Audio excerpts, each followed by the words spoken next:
मुरारी श्रीनाथ नारायण वासुदेवा श्री कृष्ण गोविंद हरे मुरारी श्रीनाथ नारायण वासुदेवा श्री कृष्ण गोविंद हरे मुरारी श्रीनाथ नारायण वासुदेवा श्री कृष्ण गोविंद हरे मुरारी श्रीनाथ नारायण वासुदेवा हे नाथ नारायण वासुदेव हे नाथ नारायण वासुदेव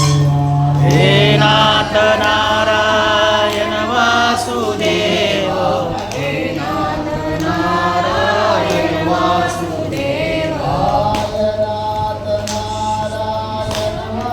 वासुदेवा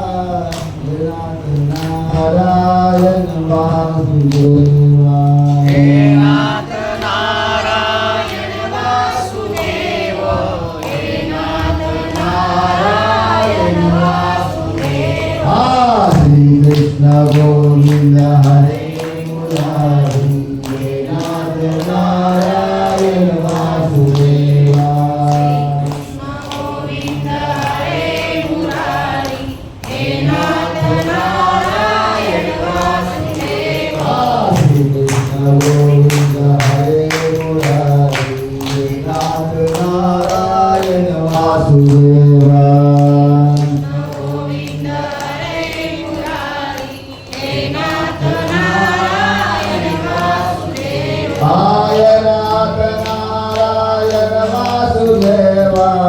नाथ नारायण वासुदेवा हे नाथ नारायण वासुदेवा हे नाथ नारायण वासुदेव हे नाथ नारायण वासुदेव हे श्री कृष्ण गोविंद हरे मुरारी हे नाथ नारायण वासुदेवा गोविंद हरे मुरारी हे नाथ नारायण वासुदेव श्री कृष्ण गोविंद हरे मुरारी हे नाथ नारायण वासुदेवा श्री कृष्ण गोविंद हरे मुरारी हे नाथ नारायण वासुदेव हे नाथ नारायण वासुदेवा हे नाथ नारायण वासुदेवा हे नाथ नारायण वासुदेव हे नाथ नारायण वासुदेव हे श्री कृष्ण गोविंद हरे मुरारी हे नाथ नारायण वासुदेवा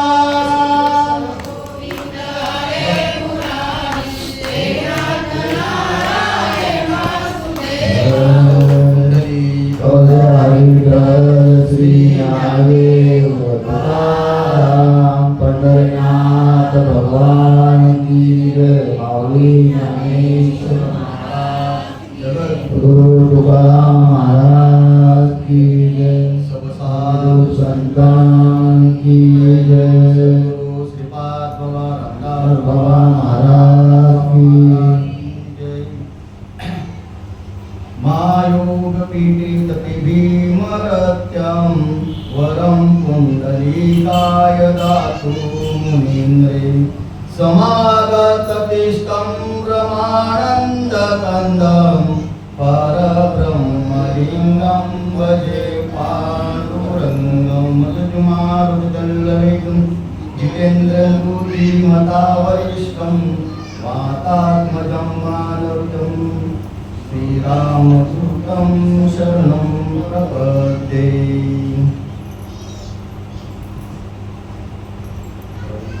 चित्त चाकाटले आठू घेते वाचा पांगुळले जेतीच्या तेत आवाज कुंचंकित रोमांच आले अर्ध मिलती मिळे डोळे वर्षाती आनंद जले आतुलिया सुख उमोचिनी बळे बाहेरी कापे पै आगवाच्या रोमामुळ आली स्वेदकनी निर्मळ लिहिल्या मोती प्रियांची कडियाळ आवडे तैसे ऐसा महासुखाचे नि अतिरस जेते आटणी होय जीवदशे तेथे निरुनिया व्यास ते नेदीची होय प्राप्त आज.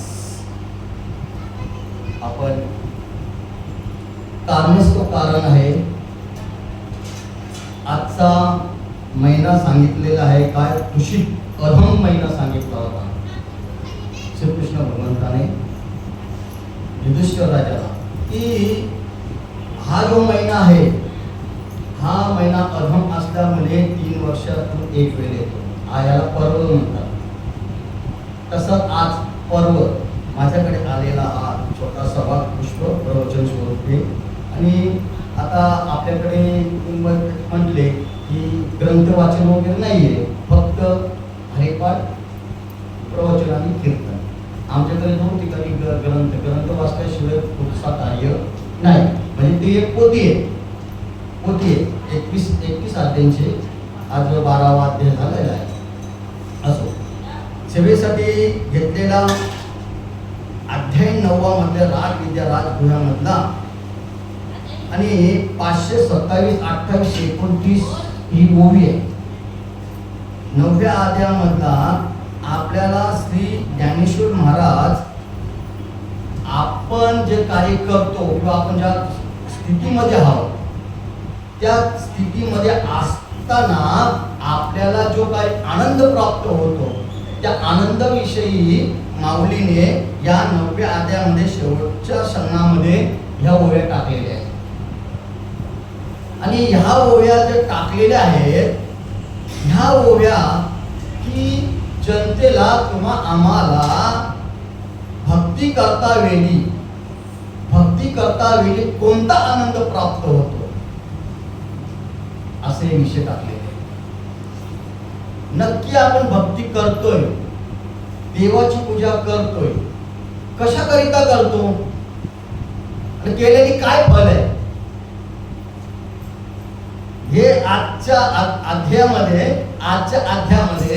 दीपदानाचा विषय होता. दीपदान केल्यानंतर हे गोष्ट रूपांतर आहे. हे कोणाला सांगितले, असामान्य माणसाला, जेणेकरून त्याला भक्तीच कळत नाही की तो मनुष्य का तो जीव आहे तो भक्तीच्या मार्गामध्ये लागत नाही. अशा लोकांना दानाचं महत्व सांगितलं की दीपदान केल्यानंतर तुम्हाला आयुष्यभर वैकुंठामध्ये प्राप्ती होतो. आणि प्राप्ती झाल्यानंतर तुम्हाला अनेक साधन केलं, त्या व्रत दान केलं, उपवास केलं, स्नान संध्या केली तर तुम्ही मोक्ष पदाला प्राप्त जातो. त्याच्यामुळे नुसतं दीपदान केल्यानंतर दिवा दान केल्यानंतर किंवा दिवा महिनाभर ठेवल्यानंतर पेटत ठेवल्यानंतर तुम्हाला एवढं पुण्य सांगितले. नुसत्या दिव्याने अहोरात्र जर आपण भक्ती करत असो, भगवंताचे हृदयामध्ये नामचिंतन जर करत असू तर मग किती पुण्य आपल्याला, किती पुण्य. हे कशासाठी आहे? आता हा मंदिर आज एकदम सुशुद्ध आणि चांगला मंदिर आपल्या घराकडे बांधलंय. कशाकरिता बांधलेलं आहे? नुसतं त्यांना हौस आहे का मंदिर बांधलं म्हणजे आम्ही झालो? नाही. इथे त्या मंदिरामध्ये जर त्या हनुमंताची मूर्ती नसती तर मंदिर शोभला असता का? शोभला नसता. त्या मूर्तीजवळ जर दिवा लावला नसता तर त्या मंदिराला शोभा नसती. तसं हा मंदिर आहे, या मंदिरमध्ये भगवंताचे वास्तव्य म्हणून आपण शोधतो. आणि भगवंताच्या ठिकाणी नामरूपी ज्योत चालू आहे म्हणून अहोरात्र आपण काय करतो? सर्व कार्य करतो. जर ज्योत मावळली असती, जर ही ज्योत विझून गेली असती तर मग आपल्याला कोणीतरी चावगेदन घेऊन गेले असते, आहोत ना. पण आपली ज्योत का चालू आहे आणि ती कशा करिता आहे आणि ती ज्योत जागृत आहे. ती जागृत ज्योत जाणण्याकरिता ही भक्ती आहे. ही जी आपण भक्ती करतो ना, ही भक्ती फक्त आपल्याला भगवंतापर्यंत नेण्यासाठी किंवा आपण भगवंतापर्यंत जाण्यासाठी भक्ती करायची आहे. नुसती हौशेने मौशेने नाहीये. आता हरिपाठ झाला, किती हाऊस केली तुम्ही? भरपूर हाऊस केली. दररोज आहे, दररोज हरिपाठ आहे तुमचा आता इथे, दररोज हरिपाठ आहे. एवढी मजा येतो. या वेगवेगळ्या चाली, वेगवेगळ्या तुम्हाला अभंगाच्या सानिध्यातून आम्हाला आनंद प्राप्त करून देत आहे. नुसती हाऊस मौजाच्या मध्ये आनंद प्राप्त होतो आपल्याला, नुसता अभंगामध्ये. आणि भगवंतामध्ये जो काही आनंद आहे तो आनंद माऊलीने इथे मांडलेला आहे. हा आनंद सहजासहज पंडितासी ना कळे. भगवंताचा जो आनंद आहे त्याला मात्र आत्मसुख म्हणतात. आत्मसुख जो आहे तो सहजासहज पंडिताला कळत नाही. पांडित्य किती भले भले गेले तरी सुद्धा कळत नाही. पण तोच आनंद तुमच्या आमच्या मधून संप्रदायामार्फत आपल्यापर्यंत आला, तो खरा आनंद. आणि तो आनंद लुटायचा आहे आपल्याला. नुसतं वेड्या गव्हालाचं काम अजिबात नाही. नुसतं करायचं म्हणून करायचं असं नाही. अरे तुम्ही जेवताय, उदाहरण देतो तुम्हाला. तुम्ही जेवता तुमच्या पोट भूक शमवण्यासाठी का पोट भरण्यासाठी? तो प्रश्न आहे. तुम्ही जे अन्न खाताय कशा करता खाता तुम्ही? पोट भरण्यासाठी का भूक शमवण्यासाठी? तोही एकच शब्द आहे पण त्याच्यामध्ये थोडं मार्ग आहे. आपली भूक शमवण्यासाठी, भूक पूर्ण होण्यासाठी आपल्याला जेवावं लागतो. मग भक्ती कशासाठी करायची आहे? भक्ती आपल्याला देवापर्यंत पोहोचवण्याची किंवा देवाला ओळखण्यासाठी भक्ती करायची आहे. पोट भरला म्हणजे आम्ही तृप्त झालो असं अजिबात नाही बाबा. आपण तृप्त होत नाही. एखादं वस्तू जर पदार्थ चांगलं झालं ना तर ते पोट भरतो तरी पण आपली आशा लागतो त्याच्यावर. अजून जिलेबी मिळते तर बरी होती, अजून काहीतरी लाडू मिळते तर बरी, बासुंदी मिळते तर बरोबर आहे ना. प्रत्येक चालू होय, चांगली भाजी झाली, थोडीशी भाजी खावायचं वाटत होती पण आता जाऊ दे पोट भरले. पण आशा कुठे झाली? त्या वस्तूवर झाली. तुम्हाला उदाहरण सांगू का? आपला पोट भरतो पण त्या गोष्टीवर मन भरत नाही. मन भरण्याचं साधन काय आहे? मन भरण्याचं साधन तुम्ही तृप्त झाला तर साधन आहे, तृप्तीचा ढेकर आला तर साधन आहे. पण आपला मन भरत नाही. का भरत नाही? की त्याच्यावर आपली आस लागली. कसं भगवंताचे नामस्मरण कधी तुमचं मन भरणार नाही. तुम्हाला इतका आनंद, जेवढं तुम्ही नामस्मरण कराल तेवढा तुम्हाला आनंद प्राप्त होईल. आणि तो आनंद अहोरात्र आपल्याला लुटायचा आहे. दृष्टांत बघा ना कसा आहे की पोट भरतो पण मन भरत नाही. मन भरण्यासाठी पुनरुपी आपल्याला करावा लागतो, पुनरुपी खावा लागतो. तर एक ब्राह्मण होता, ब्राह्मण भटजी लोक. आणि भटजी लोक काय माहिती, आपल्या घरी कधी जेवत नाही, शिजलेलं अन्न खात नाही, त्यांना कोरडा अन्न लागतो. आणि कोरडा अन्न दिल्यानंतर ते काय देवता ते काय करत असते काय त्यांच्या पद्धतीने. आणि मग आम्ही गेलो होतो पूजेला. आमचा मित्र भटजी होता, तो कधी जेवत नाही. त्याला सांगितलं जेव बाबा, देवाच्या ठिकाणी काय होतं तुम्हाला? आज तुम्ही देवाची पूजा करता, तुम्ही सगळे करता. नाही ना, आम्हाला वजूर आहे ते म्हणतात, आम्ही शिजलेलं अन्न कोणाच्या घरी खात नाही. अरे चल दे सोडून, चल आमच्यावर केला, बसला जेवायला. आता आपल्या याच्यामध्ये जेवण कसं एकदम सुंदर जेवण असतं आणि चविष्ट असतो. आज बिचारा जेवढा पोट भरला तर त्याचा काही मन भरत नाही. आता जेवणारी माणसाचा पोट भरला मन भरत नाही. आणि तो आम्ही निघलो, अरे झाला का पोट भरली मनच भरत नाही, एवढं भारी जेवण आहे, एवढं भारी जेवण आहे. मग काय करावा? मला असं वाटतं अजून जेवावा, अजून जेवावा. मग जा जेव बोला, तुम्ही एवढं पुढे चला मी येतो. आणि काय करावा? बघा पोट भरला काम पण मन भरत नाही.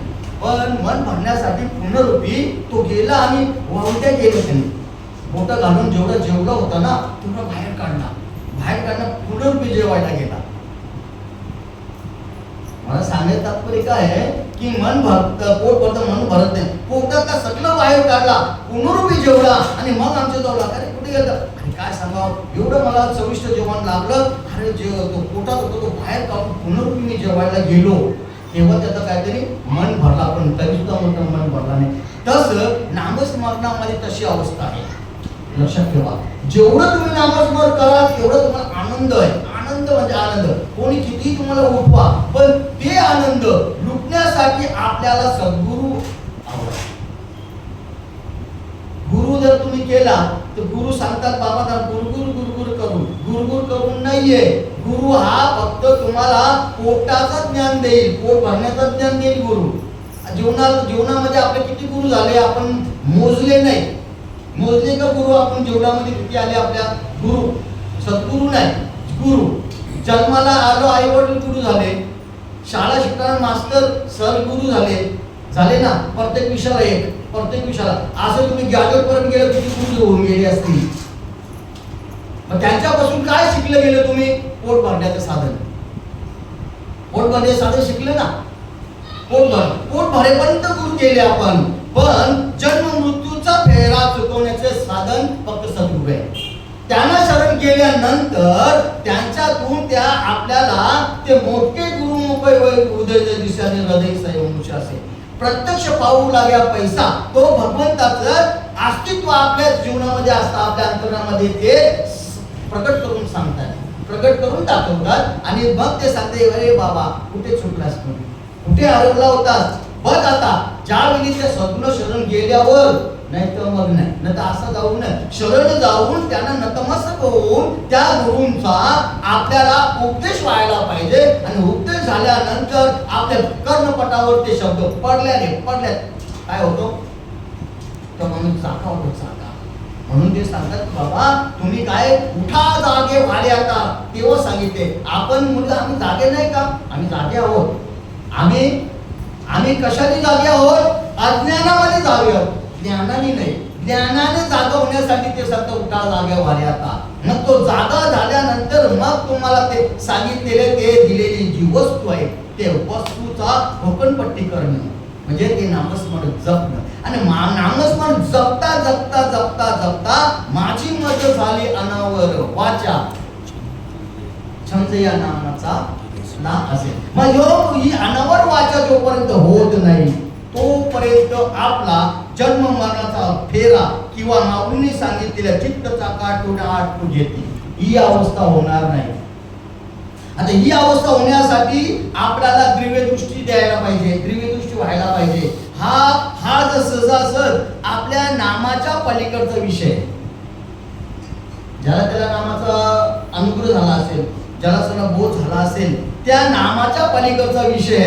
आणि मग तो विषय काय सांगतात की बाबा दिव्य दृष्टी जर दिली तर तुम्हाला सर्व पाहता येतो. म्हणून माऊली सांगतात भरलागन दाट हरी दिसे भरलागन दाट ज्ञानदेवा पाठ हरी हा वैकुंठ. एवढी शक्ती प्राप्त होतो या दिव्य दृष्टी दिल्यानंतर. माझ्या दादाने मला दिव्य दृष्टी दिली म्हणून मला पाहता आला भगवान परमात्मा आत्मस्वरूपामध्ये या चराचरामध्ये ओतपोत बघलेला आत्मस्वरूपामध्ये देव आहे. तो देव मला पाहता आला रे असा सद्गुरू जीवनामध्ये यायला पाहिजे. आणि त्या गुरुला जर शरण केला तर मग ही अवस्था होतो. ही अवस्था होतो की जेव्हा ती अवस्था झाल्यानंतर चित्त चाकाटून आटू घेती. चित्त कसं होतं? आपण जेवढं तुम्ही नामस्मरण करताना आटास खेचून घेतो. आपल्याला काय सांगतात की ते चित्त चाकाटून घेतो आती. वाचा पांगुळल्या जेतीच्या तेथली. चिंतन करताना तुम्हाला तुमच्या मुखातून शब्द निघतो का? कंठ दाटते ना, आठ घेतो. वाचा पांगोळी जेतीच्या तेथे. वाचा अशी पांगुळता होतो. रोमांच अकुंच रोमांच म्हणजे अंगावर शारे उभे राहतात, रोमांच उभे राहतात.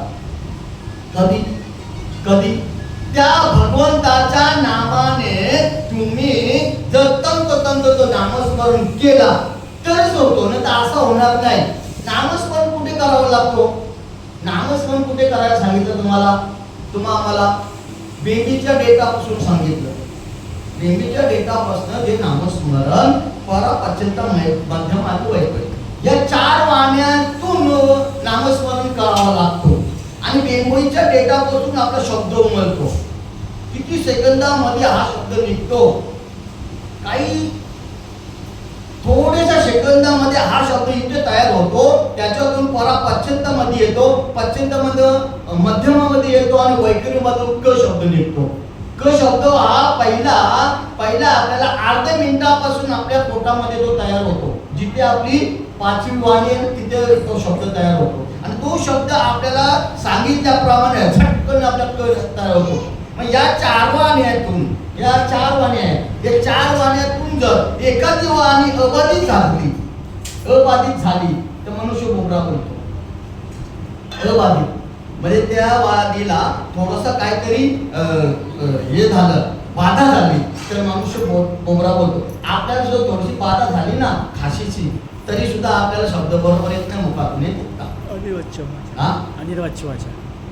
अनिर्वाच्य बाधा होतात. मग तो शब्द निघताना तो शब्द इथून अटकतो आणि अटकल्यानंतर मग तो थोड्या वेळात पटकन बोलतो. अबाधित अशी. मग ती जे नामस्मरण करताना बेबीच्या डेटापर्यंत हा नामस्मरण गेला पाहिजे. आपण काय करतो, भगवत सद्गुरूने ते दिलेलं नाम आहे, ते नाम आपण नुसता भाता मारित असतो. भाता असा अजपा हे भात्यामध्ये जमणार नाही. नामस्मरण कसं व्हायला पाहिजे तुम्हाला सांगू का? तुमच्याकडे नळ किती वाजता येतात? पाणी नळाचं किती वाजता पर्यंत येतात? काय तर वेळ असेल ना? डायरेक्ट सतत आहे, वेळ आहे ना, त्याची वेळ आहे. पण पहिल्या माल्यावर जातो का तो पाणी? नाही का? त्याच्यासाठी काय करावं लागतो? मशीन लावायला लागतो. मशीन पाणी खेचायला मशीन. आता मशीन लावायला लागतो, बरोबर आहे.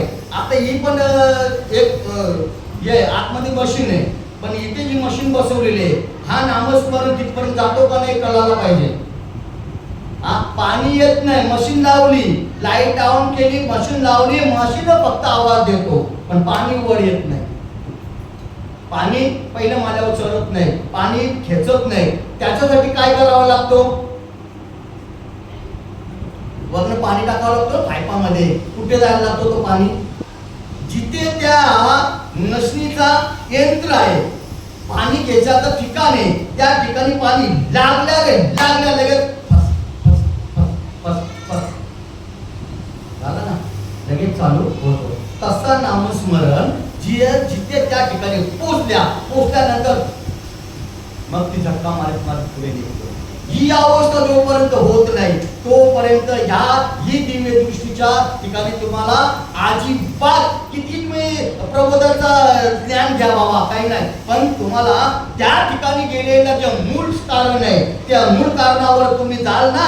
ते पाणी जोपर्यंत त्याचा खेचण्याचा तो भूज असतो, काय त्याचं बरंच काही नाव आहे, त्याचं नाव मला येत नाही ना, मी त्या दिवशी वाचलं गेलं. आणि मग तो झटका मारल्याने तसा झटका इथे व्हायला पाहिजे.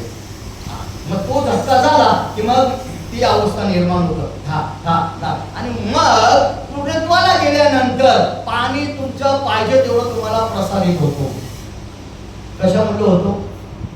ज्यावेळी तो पाणी मुलाला लागला आणि मुलाला लागल्यानंतर मग तो पोवर आला, तशा प्रकारे हा नामस्मरण जिथे आपला वास्तव्य आहे, भगवंताचे स्थान आहे, जिथून आपली वाणी प्रज्वलित होतो, पहिली पराभव आणि प्रज्वलित होतो, तिथे हा नामस्मरण गेला पाहिजे.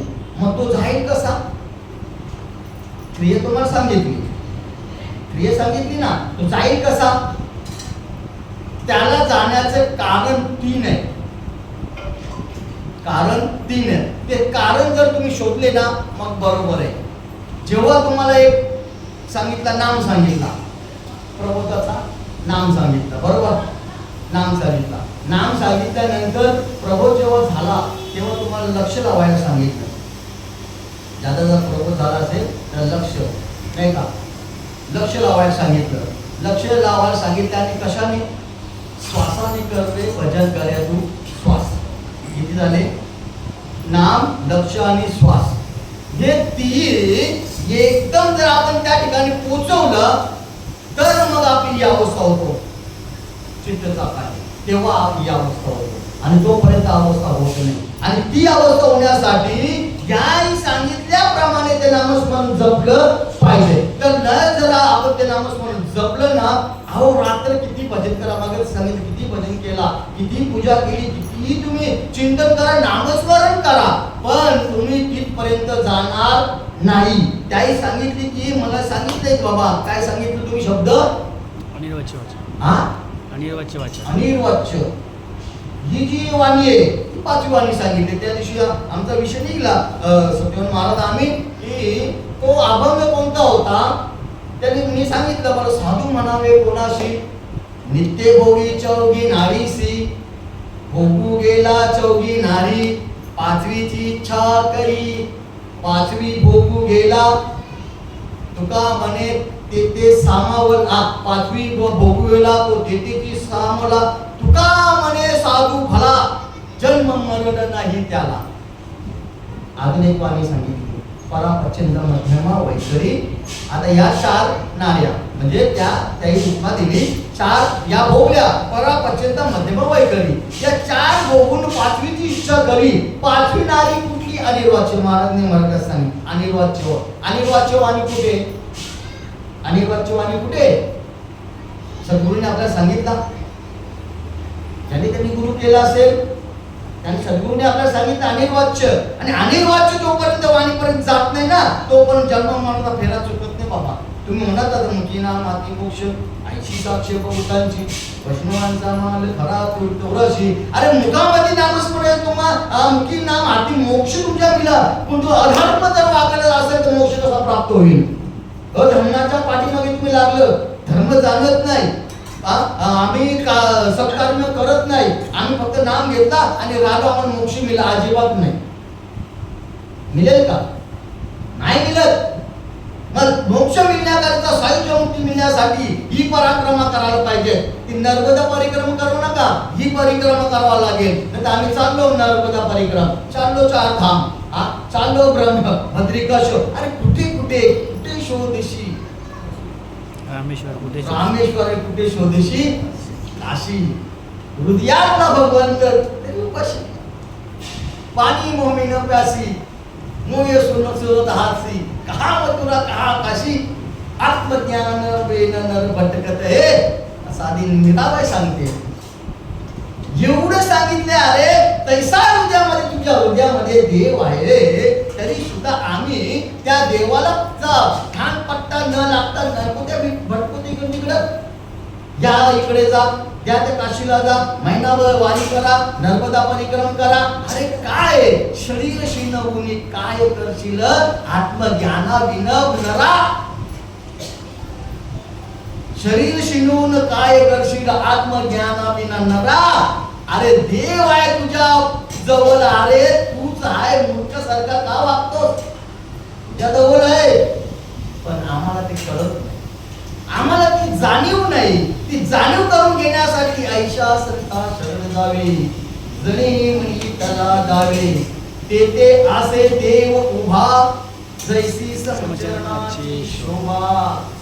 एका मुलीने म्हणावं, ही अभंग कधी शिकलेली नाही, अशा ही अवस्था आहे आमची. मग ही अवस्था दूर करण्यासाठी आपल्या जीवनामध्ये सद्गुरू आले आणि त्या सद्गुरूने आपला पूर्णत्वाला हा आपला जे काही सायास होता, जे काही प्रपंचिक होता, जे काही आमचं विषय होतो, जो आमचा संदेह होता, पूर्णपद संदेहाच्या सुटल्या गाठी झालो कोटी स्थळ. संदेह होता. काय संदेह होता? मी वेगळा आणि देव वेगळा, हा देव वेगळा नाही तो देव वेगळा, ती देवी वेगळी नाही ही देवी वेगळी. हा आपला निश्चय नव्हता होत आणि निश्चय न झाल्यामुळं आपण न भटकत होतो. भटको धरा बलकट भाव, तुम्हापासी आहे देव, का होईन तारा नोवनी, तुझा संताशी जाऊनी. भटकत होतो आपण इकडे तिकडे, अजून भटकतो. ज्याला कळाला तो पण भटकतो. मी पण जातो कधी कधी वाया तीर्थयात्रा करायला जाणंच पडतो. घरातली माणसं म्हणली होतं चला जाऊ बद्रीश्वर, चला जाऊ अमुक ठिकाणी, चला जाऊ अमुक ठिकाणी. तर आमचं जो आहे ना, आमचा परिक्रम कसा माहिती का, आम्ही ज्येष्ठ नागरिक म्हणून आम्ही फंड निर्माण आहे आणि त्या फंडातून आम्ही प्रत्येक वर्षी एक तीर्थ कुठेतरी घडतो. पण जावंच लागतो, जावं लागतं. आमचा असा नियम प्रत्येक वर्षामध्ये जे काही 500 रुपये महिन्याला, आणि ते आमची कोणती ज्येष्ठ नागरिक म्हणजे त्यांना कोणी विचारत नाही ना, त्यांच्याकरिता एक संस्था निर्माण केलेली आहे. आणि मग ते ज्येष्ठ नागरिक काय असतं की आई व आपल्या मुलं बाला आपल्या कधी तीर्थयात्रा नेत नाही, म्हणून त्यांचेच पैसे जमा करायचे, त्यांचेच पैशांनी घेऊन जायचा, खाना पिना सगळं द्यायचं. अशा तीर्थयात्रा आहेत. मग तीर्थयात्रा पण घडव, पण देह दान पडो, अशी अवस्था नाही पाहिजे. आपल्याला कुठे जायचं आहे, आपल्याला जिथून आला तिथे जायचं आहे, म्हणून हे सगळं सायस आहे. हे सायस कशाकरिता आहे, जिथून आपण आलो तिथे जाण्यासाठी सायस आहे. पण तिथे जाण्यासाठी सायस आपण केलं पाहिजे. तुमच्या हातामध्ये सायस दे ना, सायस करशी. प्रपंच देण्याची. तिथे प्रपंच सांगितला देशी ना देशी. आणि इकडे काय सांगितलं, भगवंताचे नामस्मरण सायस साधन. सायस म्हणजे साधन. साधन सगळे साधनाचं साधन मंत्र बी जारी. आत्मतत्व धरी तोची, आत्मतत्वाला धरून राहायला पाहिजे. आत्मस्वरूप आत्मतत्व तुमच्या मध्ये आहे, आत्म तुमच्या तयार आहे. तत्व कळलं पाहिजे ना. तत्व जर कळालं नाही तर अजिबात जमणार नाही. कळेल का, जमेल का नाही जमत.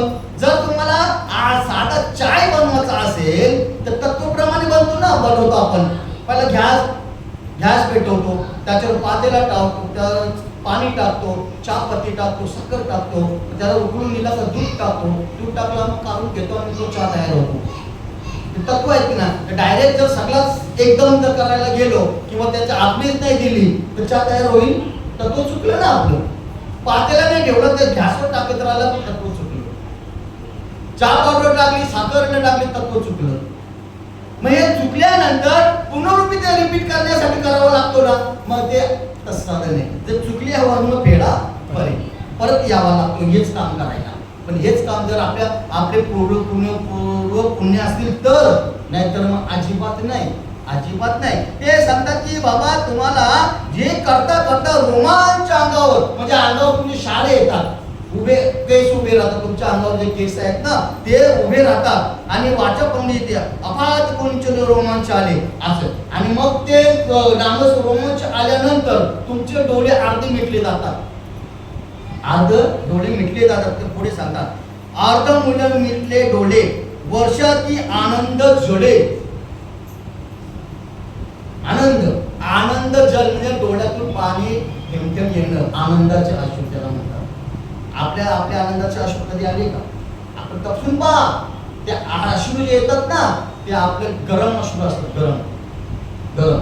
एखादा दुःख झाला, आपल्या आजीबाई ताई कोणी वाढला की मग काय करायचं, वागल्यावर नंतर काय करायचं, ते आपण रडतोय तेव्हा ते गरम अश्रू असतात. आणि गरम अश्रू जे असतात ना ते आपण तात्काळ पुसून घेतो आपण. आता स्त्रियांना माहिती, लगेच पत्राला पुसून मोकल्या, लगेच परत येतात मोकल्या. पण आनंद अश्रू आहे, ते आनंद अश्रू आल्यानंतर तुम्ही चिंतनाला बसले ना, आनंद अश्रू आले ना एकदम शीतळ, म्हणून ते सांगतात आला शीतळ शांतीचा वारा, सुख झाली या शरीराला सुख प्राप्त होतो. आणि ते आनंद अश्रू होतात, आपण ते पुसत नाही. पुसतात का, बघा चिंतनाला बसल्यानंतर त्याच्या डोळ्यातून आनंद अश्रू आलेला असतो, तो कधीच पुसत नाही. जेव्हा तो सावध होईल तेव्हा, ज्या अवस्थेमध्ये आहे. आणि मग अर्ध मुले डोळे मिटल्यानंतर ते सांगतात की आनंद वर्षी, आनंदाने काय कर डोळ्यातून अश्रुधारा वाहतात, एवढे अश्रुधारा वाहतात, त्याला प्राप्त होतो. आणि मग ते पुढे सांगतात की आतुली या वर्षी डोळे बले बाहेर कापती, म्हणजे आतमध्ये जे काय आतमध्ये आतुलिया सुखमोचन, आतमध्ये जो सुख प्राप्त होतो. आणि सुख प्राप्त झाला की शरीराला कंप सुटतो, कंप म्हणजे शरीर कापायला सुरुवात होतो. एवढा कापतो की त्याला भान राहत नाही, त्या गोष्टीची भान राहते की मी काय करतो, मी कुठल्या अवस्थेमध्ये, मी कोणत्या स्थितीला आहे हे अजिबात नाही. माझ्या कपडे आहेत का, काय आहे मला अजिबात कळत नाही. ही अवस्था होतो. आणि ही अवस्था आल्यानंतर कापे बाहेर कापायला सुरुवात होतो, उड गदगदा उड्या मारतो. आणि पुढे सांगतात पै आघवेची रोम मुळे आली स्वेदकिया निर्मळ. स्वेद म्हणजे घाम, लगेच तो अंगातून घाम सुटतो. अशी अवस्था होणारा तो साधन आहे, अशी अवस्था करून देणारा जो गुरु आहे, तो गुरु असो सद्गुरु असो, त्याला शरण गेल्यानंतर ही आपली अवस्था व्हायला पाहिजे. तरच मग आम्ही या मृत्यू लोकांमध्ये आलेला ज्या कारणास्तव आलो तो कारण आपण शोधला. आणि आपण ज्या कारणास्तव आलेला आहे ते कारण म्हणजे जन्म मृत्यूचा फेरा चुकवण्यासाठी, आणि तो फेरा जन्म मृत्यूचा फेरा चुकतो हे शाश्वत आहे. हे साधू संतांनी आणि माऊलीने मी सांगितले की बाबा हे जे आहे ना, हे काय सांगतात की बाबा याच्यातून तुम्हाला ज्या ठिकाणी इथून आलं त्या ठिकाणी जाण्याचं साधन ते म्हणजे सद्गुरू तो रस्ता देतील. इतर गुरु अजिबात सद्गुरू रस्ता देणार नाही. म्हणून त्या रस्त्यातून आपल्याला जायचं. कसं जायचं? जपाजपणे उलट प्राणाचा देते मनाचा निर्धार असे. हे नामस्मरण तुमच्या हृदयामध्ये, आता मगाशी तुम्हाला सांगितलं होतं त्या बेंबीच्या डेटापर्यंत तो नामस्मरण घडला पाहिजे, तेव्हा तो हाक देतो हो, तेव्हा तो हाक देतो हो. आणि मगाशी सांगितली की बाबा अनिवर वाचा काय, मज मज झाली अनिवर वाचा, छंद या नामाचा. माझी वाचा कशी झाली? कोणामुळे झाली? आणि कुठे गेलो मी? त्या ठिकाणी गेल्यानंतर मी कसा झालो? परे उनी परते घर, तेथे राहू निरंतर. ही 5वी वाणी आहे, लक्षात ठेवा. परेच्या पलीकडे. आता परात आपल्याला माहित आहे, ते परात माहित आहे. परेच्या पलीकडे आणारी अनिर्वच्य वाणी आहे, त्या वाणीपर्यंत आपण गेलं पाहिजे. जसा मशनीचा पाणी त्या कुचापर्यंत गेल्याशिवाय तो वर येत नाही.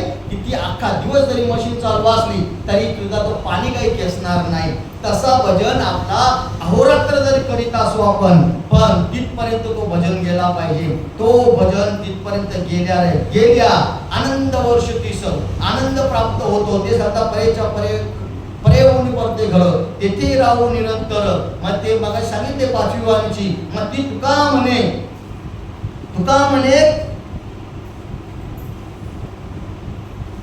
भला जन्म मरण नाही त्याला. हा आपण बोललो मी आताशी.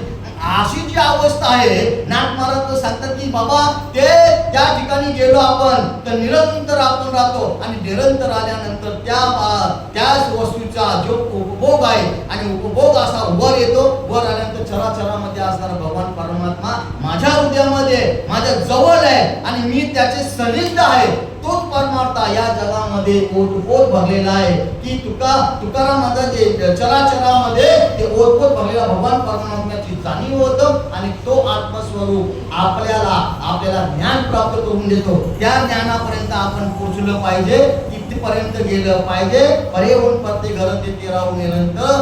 परेच्या पलीकडे असणारा जो अनिर्वाच्य आहे, ती अनिर्वाच्य अशा प्रकारे गेली पाहिजे. आपला नामस्मरण, आपला लक्ष आणि आपल्याला दिलेला श्वास एकदा तिथे न्यायचा. आणि एकदाच नेल्यानंतर एक झटका मारल्या तुमचा जो भगवान परमात्मा जे अस्तित्व आहे, तो अस्तित्व इथे येतो. इथे येऊन पुन्हा तुम्ही ताट राहिले की इथपर्यंत येतो. इथे येऊन इथेच राहतो. आणि इथे राहिल्यानंतर तुम्हाला असं वाटेल की आम्ही काहीतरी एक आसन घेतलंय. तो आसन म्हणजे 2.5 ते 3 फुटावर आम्ही बसलेलो आहोत. ही अनुभूती येतो ना, ही अनुभूती यायला पाहिजे. आणि मग ही अनुभूती आली की मग तुमची जी अवस्था होतो, ती अवस्था जवळजवळ 7 दिवस तरी तुमचा काय असतो? देहभान भानावर नसतो.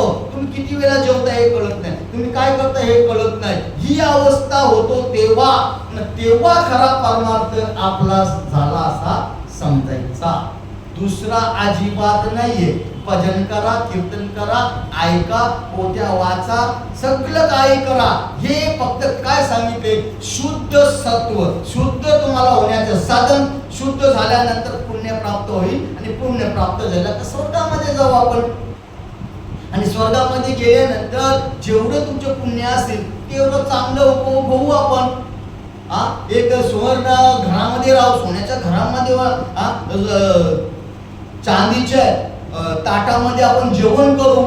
एवढं उपभोग भोगायला भेटतात सुंदर वैकुंठामध्ये, स्वर्गामध्ये. आणि स्वर्गामध्ये आपल्याला सेवेला दासी असतात, सगळी सेवा करायला, खायला दे, प्यायला दे, सगळं. मग हे पुण्य जोपर्यंत आपण जेवढं पुण्याच्या स्वर्गामध्ये भोगतोय, आणि भोगता पुण्य संपतात. आणि पुण्य संपले की माऊली सांगतात पुण्याची पावटी सरीपणाची उतरते, परत येऊ लागे माझा रे मृत्यू लोकामध्ये. भाकरी बांधण्यासाठी, भाकरी खाण्यासाठी हीच अवस्था आपली.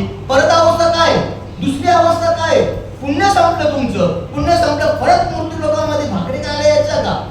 मग पुण्य करून काय फायदा? पुण्याचा काय फायदा?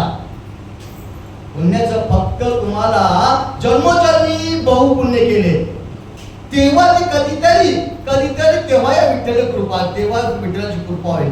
असं किती वेळा करायचं पुण्य, किती वेळा मरायचं ते सांगताना एक योनीचं नाव दे आपल्या बाजूला. मग हे पुण्य आहे, हे पुण्य संपलं की तो जीव परत मृत्यू लोकांमध्ये येतो आणि परत पुण्य करायला सुरुवात होतो. पुण्यच होईल असं नाहीये, पुण्य तुमचं होईल असं नाही, तुमच्या हातून पाप पण घडेल.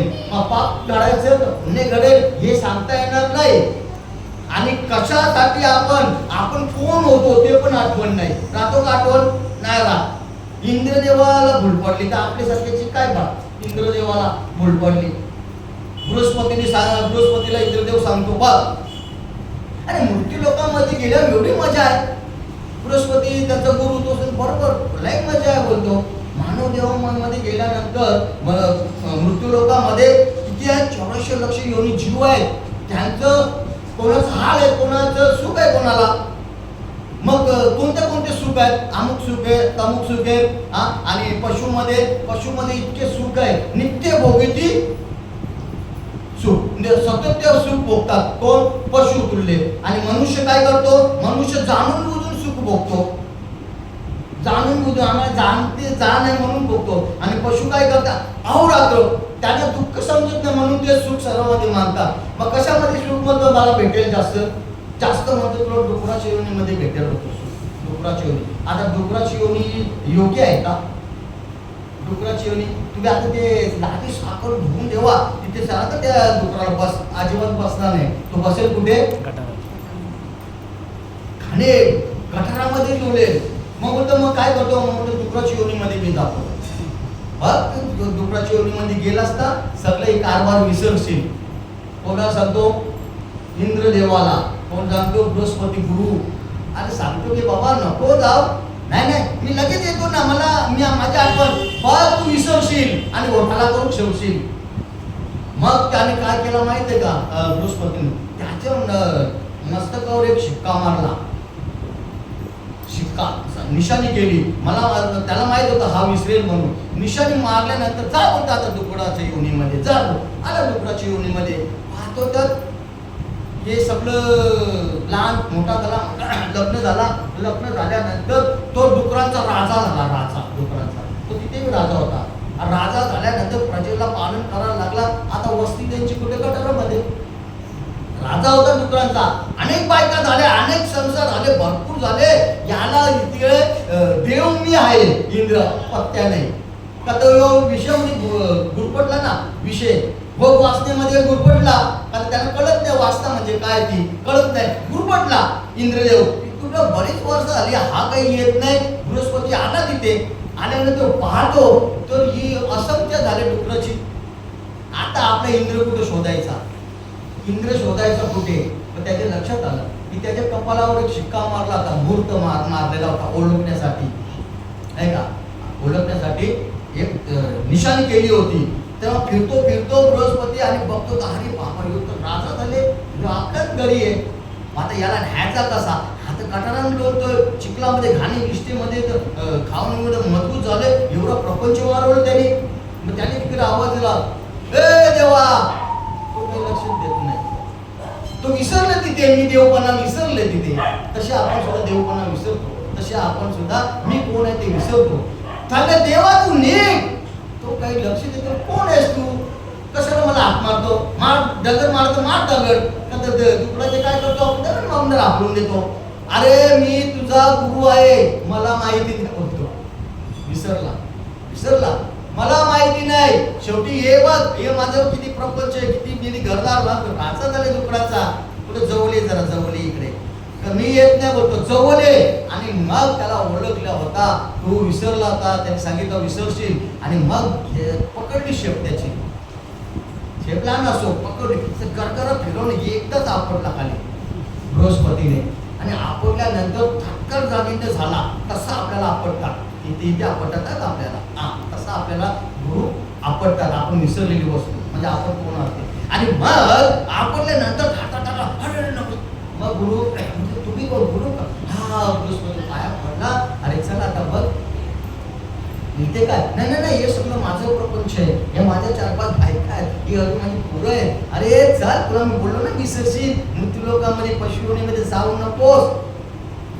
मग त्याला मंत्र मारून त्याला आपला देह हे केला आणि घेऊन गेला. तेव्हा इंद्रदेवाला सांगितलं, अरे इंद्रदेवाची दशा झाली तर आपण विसरणार नाही, आपण विषयामध्ये गेले विसरणार नाही, म्हणून विसरली थोडं झाली आणि पसरली कामी 84.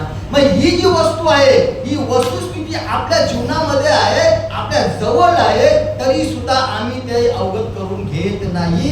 ती वस्तू आपल्या इथून आल्यानंतर आपल्याला जी अवस्था होतो, आता न इथून एक झटका मारून ब्रह्मरंध्रापर्यंत जातो आणि ब्रह्मरंध्रामध्ये गेल्यानंतर ब्रह्मांडाचं स्वरूप आहे ते आपल्या लक्षात येतो, आपल्याला तो पाहता येतो. ब्रह्मांडाचं स्वरूप म्हणजे आत्मा, तो आत्मा पाहता येतो आणि तो आत्मस्वरूप या जगामध्ये असणारा. मग तो सांगतो तो मी, अरे तो माझ्यामध्ये वेगळा नाही. नामाला सुद्धा भ्रांती पडली आणि गुरु केल्यानंतर सांगतो देवा तुझा माझा काय कार्य वैर करा. दुःखाचे डोंगर, अरे मी भ्रांतीमध्ये तुला माहित होता ना मी तू माझ्याशी संलग्न आहेस, मी माझ्या कीर्तनामध्ये नाचतो, तरी मला का ठेवला लांब? तो देव म्हणतो मला देता येत नाही म्हणून तुला तिकडे जावं लागलं. विसोबा केशरकडे गेला आणि गेल्यानंतर तिथे प्रबोधन झालं आणि प्रबोधन झाल्यानंतर देवाशी भांडण करायला लागला. देवाजवळ नाचणारा, देवाला देव त्याच्या ताटात जेवणारा, नाचणारा, सर्व कार्य करणारा त्याच्याशी भांडण करायला. कशामुळं? एक आत्मा जीव शिव समा हाचा अनुभव आला आणि तो अनुभव आल्यानंतर देवाशी भांडण केलं, तुझा माझा कार्य वैर कार्य दुःखाशी डोंगर. आणि एवढा जवळ तू असताना एवढी माहिती असताना दुःखामध्ये मला सांगितलं तू नाचतो म्हणून, मला कशामध्ये तू गुरफटला माझा आहे म्हणून, आणि तू तो नामा तू माझा आहे, मी तू माझा आहे असं म्हणून मला तुम्ही गुरफटून ठेवलास. जी वस्तू मला द्यायची ती का दिली नाही? त्याने मला देता येत नाही म्हणून तुला तिकडं पाठवला, तरी तो परीक्षा घेतली. खरोखर याला ही गोष्टीचा अनुभव आले का? तशी आपली सुद्धा परीक्षा होतो. आणि मग नामदेव मला जेवायला बसला आणि पत्नी रोट्या करतो, भाकरी करते आणि भाकरीने पुत्र आल्याने ती रोटी घेऊन पळाला. कोण? देव स्वरूपामध्ये पुत्र आला ना, ती रोटी घेऊन पळत चालल्यानंतर तो लारे जग जेटी सुक्या रोट्या कैशा खासी, देव लागला श्वाना पाटी नामाच्या ती तुपाची वाटी. अरे तेव्हा त्याला समजला की देव आत्मा कशामध्ये? चराचरामध्ये. अरे देवा सुक्या रोटी तुला खाता येणार नाही रे, तू घे ना. तेव्हा अनुभव, तसा अनुभव आपल्याला यायला पाहिजे देवाबद्दलचा. आणि देव आपल्या जवळ आहे, चराचरामध्ये सगळ्या घटी सर्व घटी रामध्ये आधी एक सूर्यप्रकाशक शस्त्र रश्मी एवढा भगवंताचं नामस्मरण आहे, एवढं भगवंत ओतपोट भरलेला आहे. त्याची जाण करून घ्यायची असेल तर ऐशा संतांना असे की त्याच्याकडे जी वस्तू असेल त्याच्याकडे, नाही तर कोणत्याही संताला शरण जाऊन जगणार नाहीये. संत म्हणजे आपल्या जीवनाचा सार्थक करून देणारे ते संत आहे की ज्याच्याकडे ती वस्तू आहे. बघा ना, आता आपले लग्न सराई आता गेलं, या महिन्यात काही लग्न नाहीये आणि लग्न सराई आल्यानंतर आपल्या मुलीचं लग्न जमला नाही का सोबत आहे, मुलीचं लग्न जमल्यानंतर आपल्या मुलीसाठी काहीतरी एक दाग करावा लागतो, आपल्याला सोन्याचा द्यावा लागतो ना. ज्यात मला तर मुलगी नाही ना, माझ्या मुलीचं लग्न झालंय म्हणून मला ते माहित नाही, कोणाला तरी ऐकते बरोबर, काहीतरी द्यावं लागतो ना आपल्याकडनं. लग्न जमल्यानंतर लग्नाच्या वेळेला कोणी कानातला करतो, नाकातला करेल, जी काही ऐपतीप्रमाणे. आणि मग सोन्याचा डाग करायचा आहे म्हणजे मला आपल्याला सांगायचं आहे की बाबा आपल्या जवळ किंवा जिथे ज्या संताला शरण जायचं त्याच्याकडे जी वस्तू त्याच्याकडे जावा लागतो. आणि मग आई दोघं दाम्पत्य गेली बाजारात, आपल्या मुलीला काहीतरी बनवू सोन्याचा, आपल्या मुलीला काहीतरी सोन्याचा बनवू, आणि गेली तर ही लोक कोणाकडे जावं? हार्डवेअरच्या दुकानामध्ये, जिथे सोना चांदी भेटतो तिथे. हार्डवेअरच्या दुकानावर, सोन्याच्या दुकानामध्ये नाही गेलं म्हणजे लोखंड पित्तल तांबा भेटेल अशा दुकानामध्ये गेलं आणि त्याला सांगतो बाबा शरण नका आले, आमच्या मुलीचं लग्न जमलंय, आमच्या मुलीला कानातला एक डाग बनवायचा आहे सोन्याचा, आणि डाग बनवायचा. तो सांगतो अरे बाबा माझ्याकडे हे नाहीये, पण तरी सुद्धा त्याने डाग बनवायचा, पण तो फक्त यानं काय माहीत सोना बिना जाऊन दे, त्याने पित्तलचा बनवून दिला. तशी आपली अवस्था. खरं नामस्मरण आहे ते न घेता नको तो नामस्मरण दे. राम कृष्ण हरी, ओम नमो भागवते, ओम नमो शिवाय, हे नाव हे मंत्र द्यायला सुरुवात झाली. तसं त्याने दिला, जाऊन दे काहीतरी आलं नाही. मग समजा सोन्याचा दुकान कुठला आणि हार्डवेअरचा दुकान कुठला दिला, झाले आले घरी आल्यानंतर त्याच्या पाठवून त्याचा परिणाम वेगळाच आहे. जायला कुठे पाहिजे होते ते सोनाच्या दुकानामध्ये जायला पाहिजे, तरच त्याही दिला असताना सोना. मग तसं आपलं झालंय.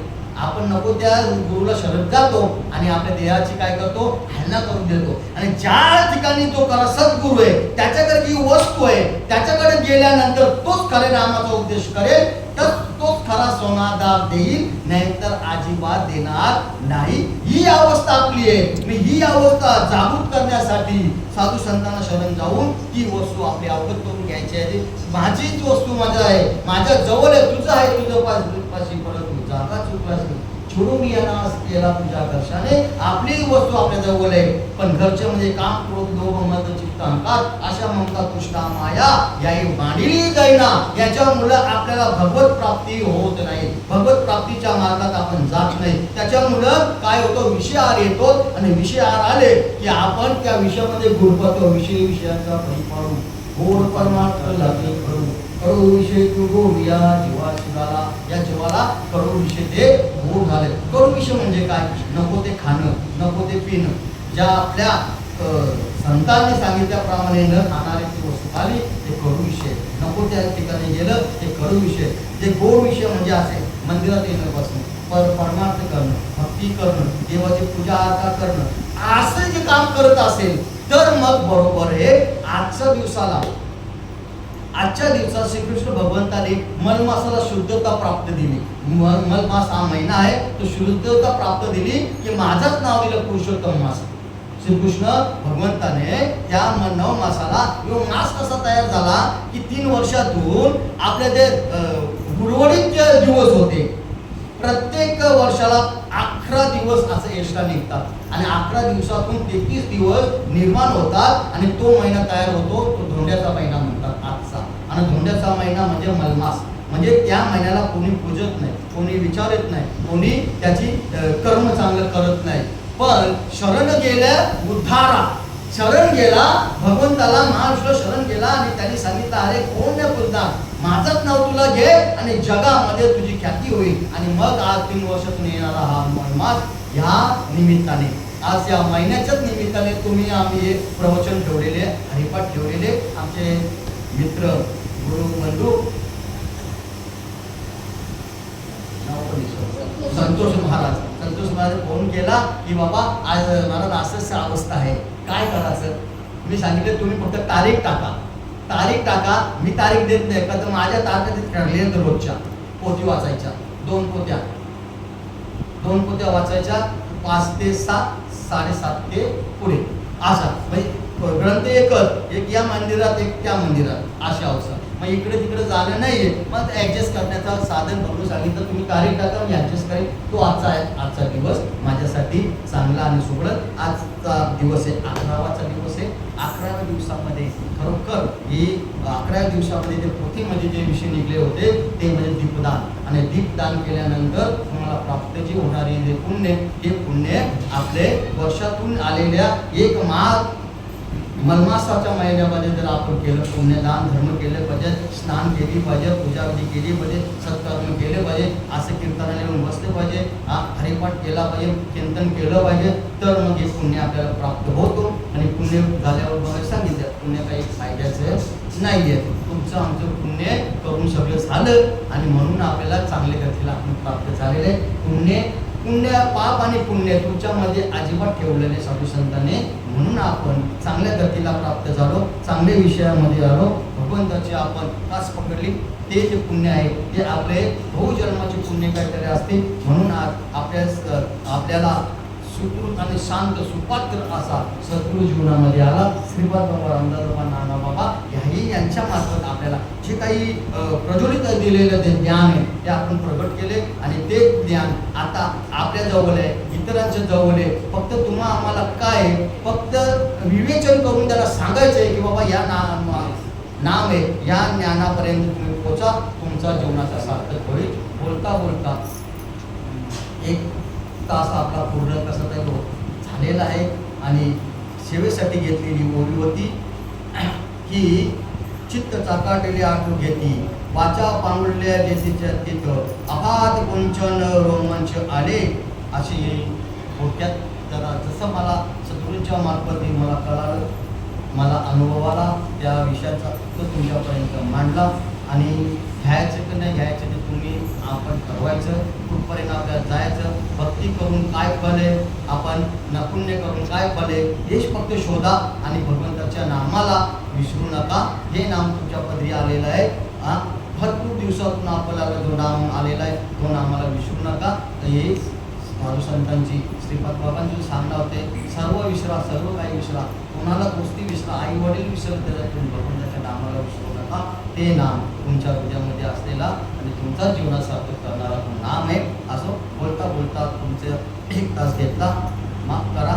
आणि अध्याय 9मध्ये शेवटच्या श्लोकामध्ये हा विषय होता आणि तो विषय जसा मला सांगता येईल तुम्हाला सांगण्याचा प्रयत्न केला. एवढं बोलून माझे वाक्पुष्प मलमास आणि आपल्या विठ्ठल रखुमाई मारुतीराय आहे यांच्या चरणावर तुम्ही संत माय बाप पवनकर तुमच्या सर्वांच्या चरणावर नतमस्तक होऊन सेवेला पूर्ण विराम देतो. कुंडली कवरदार विठ्ठल श्री राधे तुकाराम